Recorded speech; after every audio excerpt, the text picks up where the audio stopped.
ra cả chỉ do tí có cú tụi mình thấy chỉ trâu tánh mạnh lì nu nọ có cả chỉ tôm mu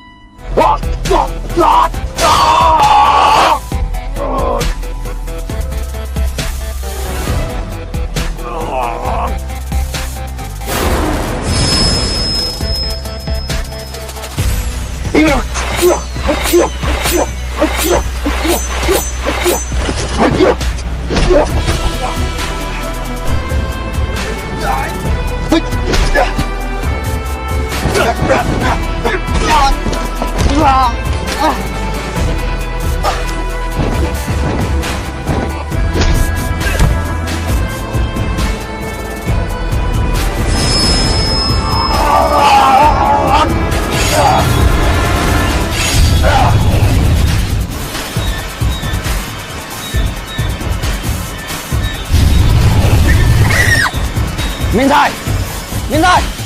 có một khẩu tu lửa na, có một con tuần sai cho 100 tu lửa, bây giờ chỉ chào.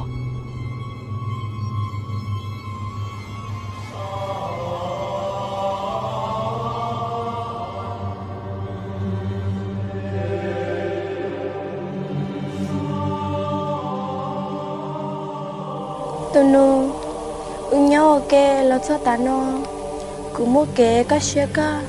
ta xì nú nó cứ bỏ hai tiền giờ nhau để mua xe nếu mua tay mảnh giờ linh đà cứ thế li xa có tua cho nên nó có cái chuyện mua xe em cứ ở trọ cá mua nhau khó chơi nhau